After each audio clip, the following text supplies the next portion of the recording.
Seorang anak monyet harus kabur dari kejaran kedua bibinya. Ia harus kabur karena bibinya itu ingin mengambil mata milik anak tersebut. Maksudnya gimana nih? Kok bisa ya manusia lahir dari seekor monyet?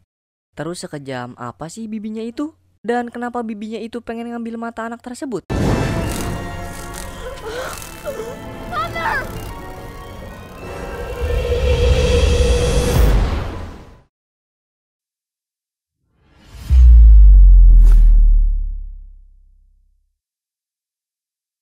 Halo Cinefile, gimana kabar kalian nih? Masih baik-baik aja kan?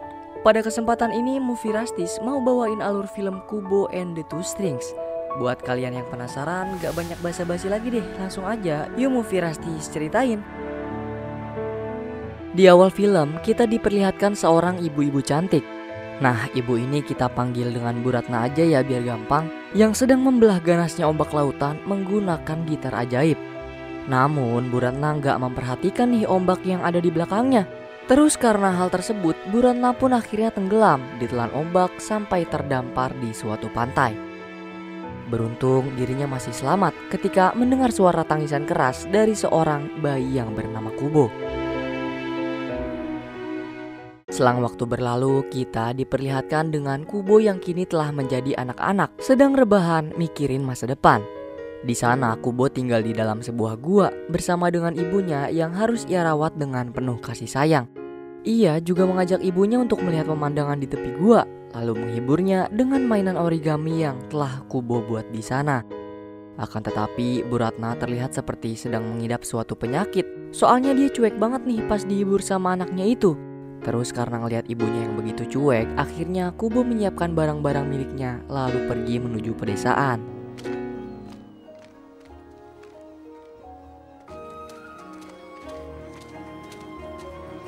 Ternyata Kubo datang ke desa tersebut untuk memperlihatkan seni origaminya yang ia sihir sehingga menjadi cerita masa lalu seorang samurai handal. You may recall, Hanzo was roaming the distant farlands.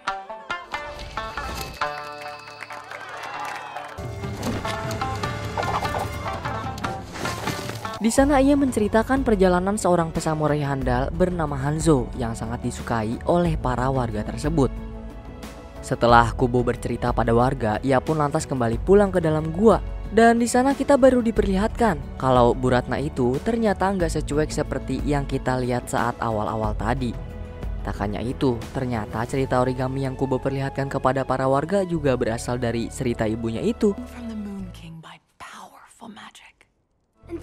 Ternyata usut punya usut, sosok Hanzo yang kerap ibunya ceritakan adalah ayah kandung dari Kubo yang kini telah meninggal karena melindungi keluarganya. Kubo pun sangat terobsesi dengan sosok ayahnya itu karena di cerita Bu Ratna, mendiang ayahnya itu adalah seorang prajurit yang sangat hebat.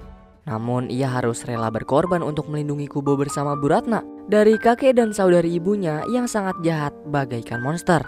Dan ternyata lagi kakek dan saudari itulah yang telah mengambil mata Kubo. Sampai-sampai ngebuat mereka harus tinggal di dalam gua agar gak bisa ditemukan lagi. Bu Ratna berharap supaya kakek dan saudarinya itu gak bisa kembali nemuin Kubo. Karena kalau mereka berhasil menemukan Kubo nih, mereka pun pasti akan ngerebut Kubo dari genggaman Bu Ratna. Kemudian Bu Ratna juga memberikan Kubo mainan yang ia namakan dengan nama Tuan Monyet. Terus Bu Ratna juga melarang keras Kubo untuk keluar pada malam hari. Setelah menjelaskan hal tersebut, mereka pun akhirnya memutuskan untuk set up tidur. Akan tetapi di saat Kubo sedang tidur nyenyak, dirinya seketika terbangun karena ada beberapa kertas yang tiba-tiba berterbangan. Kemudian di keesokan harinya, Kubo kembali ke pedesaan untuk menemui nenek pengemis yang bernama Nenek Kameo.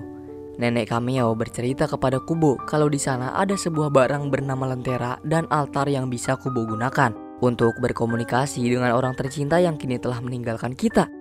Mendengar hal tersebut pun, Kubo lantas langsung pergi deh menuju kuburan mendiang ayahnya itu.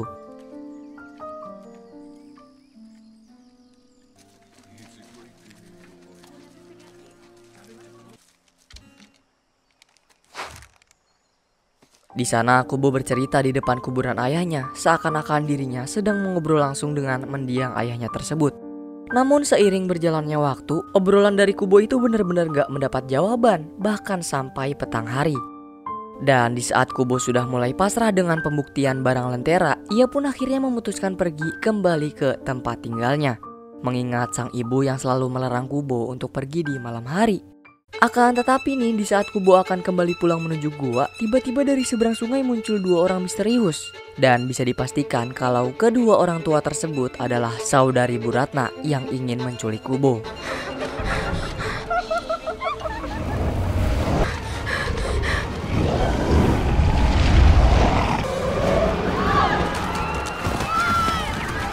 Sayangnya saat Kubo hampir tertangkap oleh kedua saudari itu, seketika ibunya muncul dan langsung mengorbankan dirinya.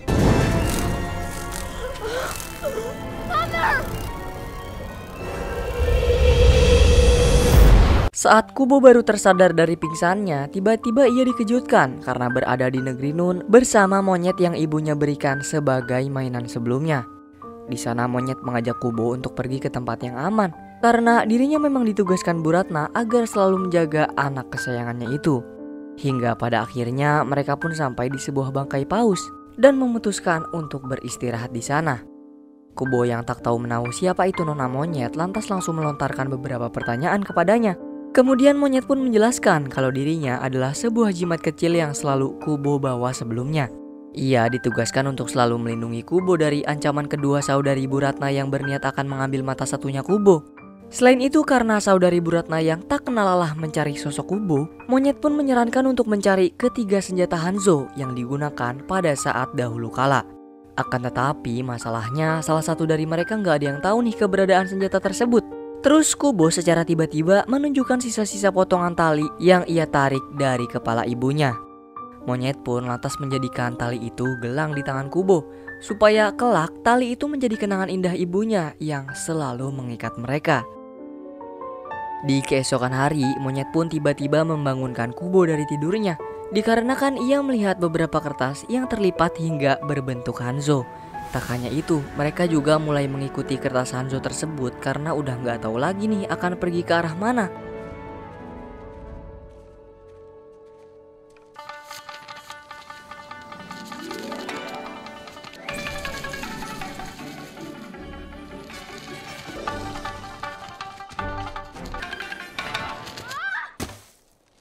Namun di perjalanannya, Kubo yang sedang sembrono menaiki sebuah patung helm secara tiba-tiba menghilang dan membuat monyet panik seada-adanya. Monkey, wait! Beruntung manusia kumbang yang menculik Kubo ternyata nggak mempunyai niat jahat, melainkan dirinya hanya ingin bermain dengan si pesamurai kertas. Di sana dirinya juga menunjukkan lambang kumbang yang ternyata lambang tersebut sama dengan jubah yang Kubo kenakan. Manusia kumbang juga bercerita kepada mereka berdua kalau dirinya dahulu ialah seorang pesamurai hebat yang memiliki banyak pengikut. Kubo juga akhirnya memberitahu manusia kumbang kalau Hanzo adalah ayahnya. Mendengar hal tersebut, manusia kumbang pun senang kegirangan. Dan karena hal itu pula, manusia kumbang pun bersedia untuk melindungi Kubo serta turut mendampinginya dalam pencarian senjata milik ayah Kubo. Kemudian mereka pun melanjutkan perjalanannya dengan arahan pesamurai kertas bersamaan dengan mereka yang saling bercerita tentang asal-muasalnya. Di tengah-tengah perjalanan, tiba-tiba pesamurai kertas masuk ke dalam sebuah lubang dan menemukan suatu terowongan di sana. Namun karena kecerobohan Kubo yang menyentuh batu terowongan, seketika mereka pun masuk ke dalam lubang yang ada di bawahnya. Nah, di sana tanpa sengaja mereka malah menemukan suatu pedang yang kemudian manusia kumbang ambil pedang tersebut. Namun saat manusia kumbang berhasil mengambil pedang itu, kejadian aneh pun mulai terjadi di sana.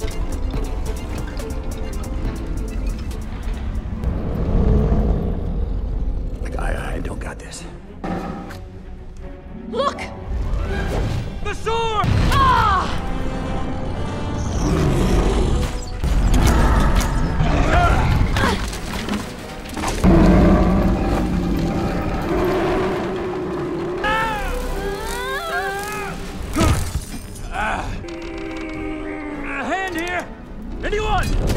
Beruntung saat monyet bersama manusia kumbang akan dimakan tengkorak itu, Kubo berhasil mencabut pedang di kepalanya dan ngebuat tengkorak raksasa mati seketika.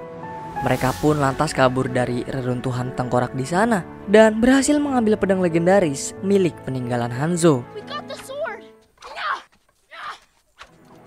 Di sana, monyet dan manusia kumbang pun berdebat karena perbedaan pendapat tentang cara melewati danau panjang yang ada di depan mereka. Nah, monyet menyarankan mereka untuk berjalan memutari danau tersebut. Namun manusia kumbang berpendapat kalau mereka harus berenang agar tak membuang banyak waktu. Nah, secara tiba-tiba Kubo akhirnya membuat perahu layar menggunakan dedaunan di sana. Dan mereka pun kini memutuskan melewati danau itu menggunakan kapal tersebut. Saat di perjalanan, mereka kelaparan nih, yang bikin akhirnya Kubo mulai belajar memanah di danau tersebut.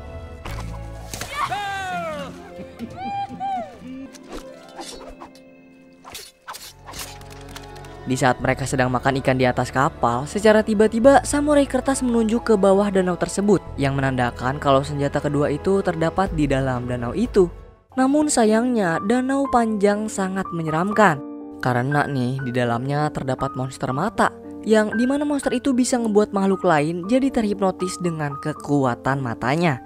Kemudian manusia kumbang pun memutuskan dirinya untuk masuk ke dalam danau tersebut. Soalnya monyet dan Kubo akan sangat berbahaya jika masuk ke dalam danau panjang. Di sisi lain, kita diperlihatkan dengan dua saudari yang kini telah sampai di negeri Nuh dan melanjutkan perjalanannya yaitu mencari keberadaan si Kubo. Kembali ke kapal yang kini sedang menghadapi ganasnya badai. Di sana Kubo pun memutuskan untuk ikut masuk ke dalam danau tersebut dikarenakan manusia kumbang tak kunjung keluar dari dalam danau. Dan monyet gagal menghentikan aksi nekat dari si Kubo karena secara tiba-tiba di sana muncul salah satu saudari yang kemudian menahan monyet dan mengharuskan dirinya bertarung di atas kapal.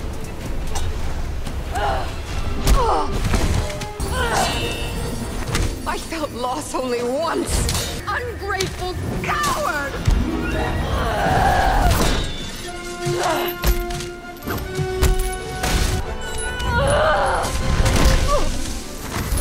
Monyet akhirnya berhasil mengalahkan salah satu saudari itu, meskipun kapal mereka harus hancur berantakan.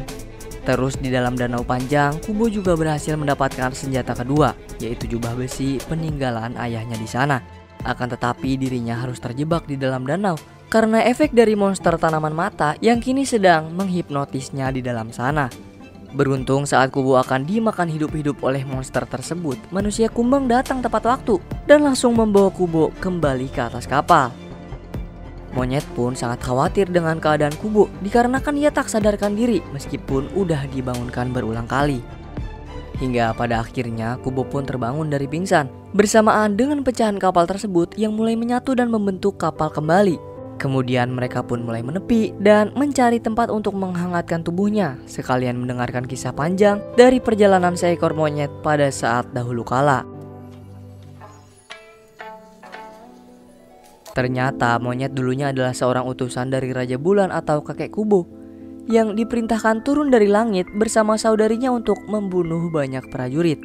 Hingga pada akhirnya di suatu kuil pada saat monyet sedang sendirian di sana, ia malah bertemu dengan Hanzo yang menceramahinya dan ngebuat dirinya berubah total menjadi sosok yang amat baik. Di sanalah mereka mulai memadu cintanya. Terus Hanzo juga mulai memberi seorang anak bernama Kubo yang kini telah tumbuh besar dan cukup kuat karena mewarisi kekuatan orang tuanya. Sayangnya kisah cinta mereka terpaksa harus kandas karena hubungan yang mereka jalani diketahui oleh kakeknya itu. Dan di sanalah Hanzo mulai mengorbankan dirinya agar monyet bersama Kubo bisa tetap hidup sampai sekarang ini. By the way, di sini nih kita mulai dibuat bingung. Jadi si Kubo itu anak dari monyet atau Buratna sih sebenarnya? Nah, kita mau jelasin dulu masalah ini nih teman-teman, biar kalian gak pada bingung lanjutin nontonnya. Jadi gini, si monyet itu dulunya cuma jimat kecil yang selalu Kubo bawa di dalam tasnya. Terus karena insiden pertarungan antara Buratna melawan dua saudarinya di scene sebelumnya, ternyata Ibu Ratna ini memberi sisa-sisa sihir bersama jiwanya kepada jimat monyet tersebut. Jadi gampangnya jiwa Buratna masih hidup dan ada setengah di dalam jimat monyet ya guys. Kira-kira jelas gak nih penjelasannya? Oke lanjut ya. Kemudian di saat Kubo sedang tertidur, secara tiba-tiba ia bermimpi bertemu dengan seorang kakek tua yang memberinya informasi tentang lokasi keberadaan senjata ketiga milik ayahnya tersebut. Setelah mengetahuinya, Kubo pun lantas bangun dari tidur dan membangunkan ibunya di sana. Terus mereka juga langsung melanjutkan perjalanan, mengikuti arah matahari terbenam seperti apa yang kakek itu katakan dalam mimpi tidurnya. Snow. No. Golden Heron. Setelah melalui perjalanan yang cukup panjang, mereka pun akhirnya sampai ke tempat yang dimaksud kakek di mimpinya. Namun di sana bukannya menemukan senjata warisan, mereka malah harus bertemu dengan salah satu saudari kembar. Dan di sana saudari itu membongkar rahasia manusia kumbang kalau ia sebenarnya adalah Hanzo yang kini telah dikutuk dan dihilangkan ingatannya.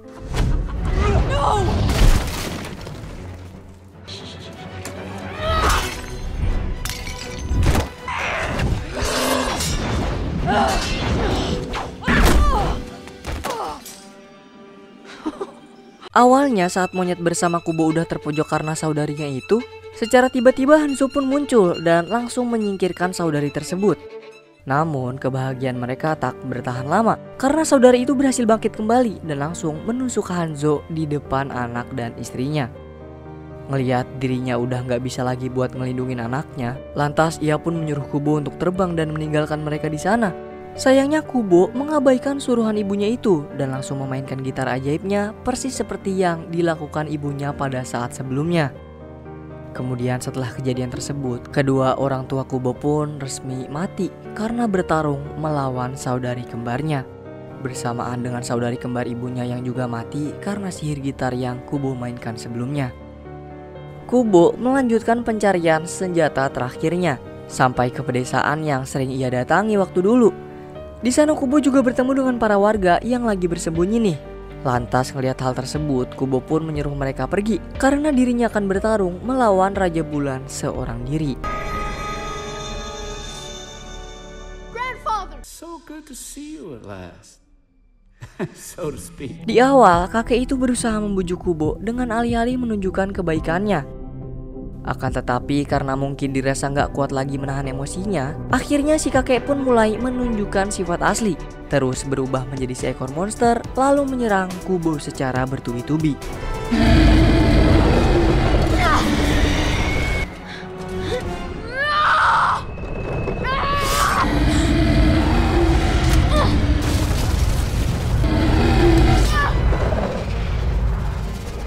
Beruntung saat Kubo udah nggak tahu lagi harus melawan kakeknya menggunakan apa, di sana ia bertemu dengan gitarnya yang langsung ia gunakan untuk menyadarkan kakeknya itu.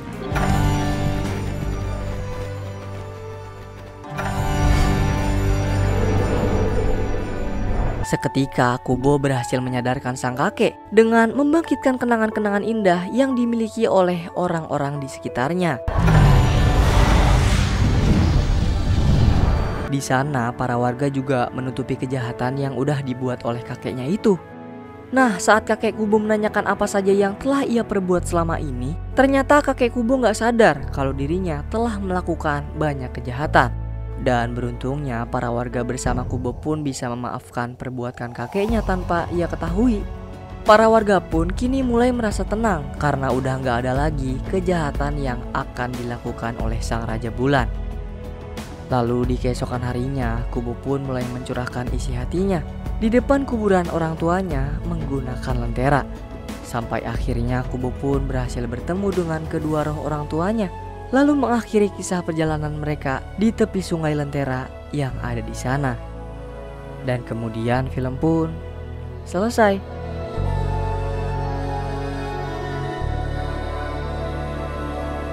Nah, itu dia teman-teman, Kubo and the Two Strings. Gimana nih menurut kalian? Cukup mengharukan ya filmnya?